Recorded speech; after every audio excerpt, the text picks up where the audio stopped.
bring in special report anchor Bret Baier. He joins us now. Bret, as we await the president, great to see you. Thanks for being here. We are seeing various reporting out there, we have not confirmed this, that the president has been speaking with the Department of Defense and building some sort of contingency plan if there were to be a terrorist attack on the Kabul airport, as we have seen warnings of such potentially, to potentially keep some troops on the ground there. We don't know yet, but perhaps we'll get some sort of update from the president when he begins speaking. Otherwise, he seems to be sticking to this deadline. Yeah, the whole thing is pretty remarkable. If you go back to what the president said about, yes, we're going to stay past August 31st to get all Americans out, and now it appears that that date is firm set, essentially set by the Taliban. And in the big picture, that's the message, is that the Taliban is running this show, that the U.S. forces are on the airport base, the Hamid Karzai International Airport, and they're not really leaving, only a few instances of that.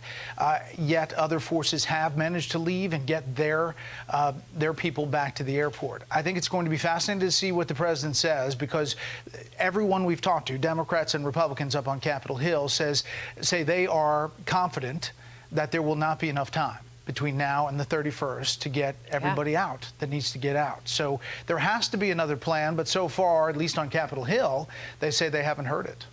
You know, Bret, Adam Kinzinger just tweeted a second ago that he heard from people on the ground that all valid SIVs, the special immigrant visas, are being blocked from entering the airport. So that would mean that a lot of our Afghan allies are probably not going to make it out by the deadline. But here's what I'm wondering, and you covered the White House and the Pentagon as well, so you know the inner workings of both sides of this. Could the president just be saying we're going to adhere to the August 31st deadline so as not to tick off the Taliban or give ISIS or al-Qaeda a reason to attack, and then when we get closer to the deadline say, look, we need more time, and do that negotiation with the Taliban? It's possible. Let's hope that's the case. I think that they had to make a decision date certain to get U.S. forces mobilized to pull things out by the 31st. And that decision was by today, by all accounts that we've been given. So let's hope that that's in fact the case, that they're going to have these efforts to bring Americans and Afghan allies to the airport over those coming days and perhaps afterwards. But once you actually pull the forces out of there, the structure, the skeleton of providing security diminishes greatly, and the increased possibility of terrorist attack or take over the airport or something else becomes a reality. And the forces on the ground are tied to al-Qaeda. It's not like they're just floating around and they're Taliban and it's a new kind of Taliban. All of this is like an interwoven web, and they are all tied together. And we know that as intelligence and military folks that tell us, but we'll see what the president says today. Bret, with the priority being getting every last American out, it is stunning that we still don't have an exact number of Americans on the ground there. And while John Kirby says they hesitate to reveal their count because it could change by the hour, it makes sense that it would change. And General Jack Keane acknowledges that. But at least give us something. This was Keane when he joined us last hour.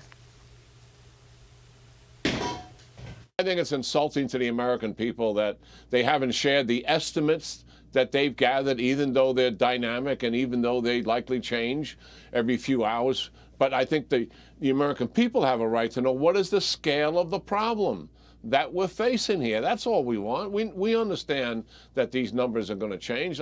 It's hard to fathom why they're not being more transparent with that, Bret.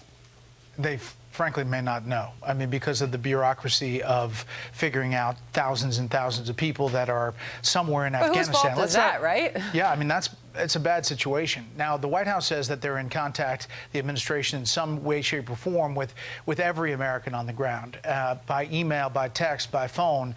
They're not providing an armored vehicle to get through the Taliban checkpoints to the airport, but they say they're in contact with them. If that's the case, they should know a firm number. But the key thing to remember here is that they're all not around Kabul. They're in other provinces as well. And to get through the country to Kabul, let alone inside Kabul to the airport, is a major logistical feat. Yeah, and you can imagine if you're an American stuck way out there in the hinterlands of Afghanistan and you're seeing the chaos at the Kabul airport, what's going through your mind?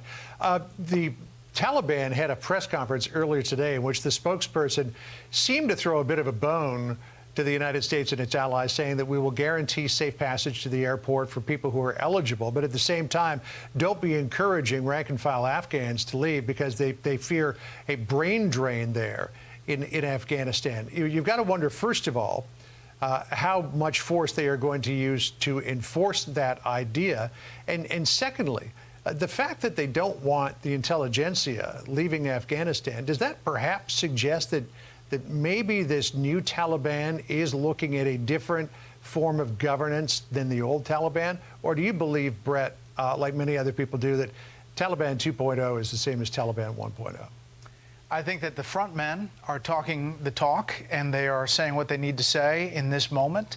But any hope by this administration that somehow the Taliban is going to care about what the international community thinks of it after what we've seen. Listen, the reason and how they came to power now is that they went to these provinces and towns and executed people and beheaded people and said, this is what's going to happen to you if you don't drop your arms. That's not exactly the new, governance. I do think that there are questions about what happened with the CIA director, William Burns, and his direct meeting with the Taliban leader in Kabul yesterday. And the fact that that was not briefed to the House Intelligence Committee in a classified briefing is quite something as well.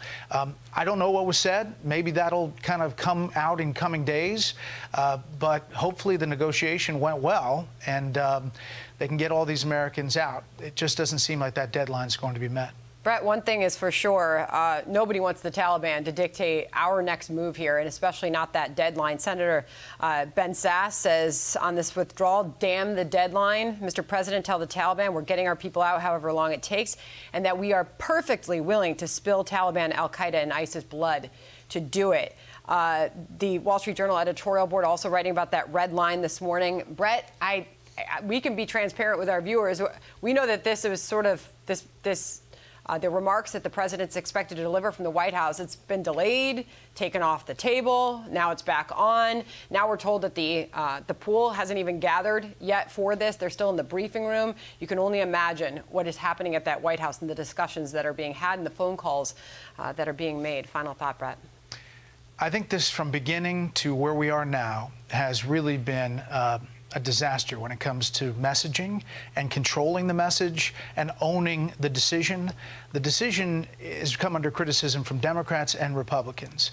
But talking about the decision and how they are talking about it has really made it exponentially worse in the eyes of a lot of people throughout America and definitely in political circles here in Washington. And particularly since the president himself said that he's got more foreign policy experience than all of the previous presidents in recent memory put together. Bret, good to talk to you. Bret, Thanks so much. See you.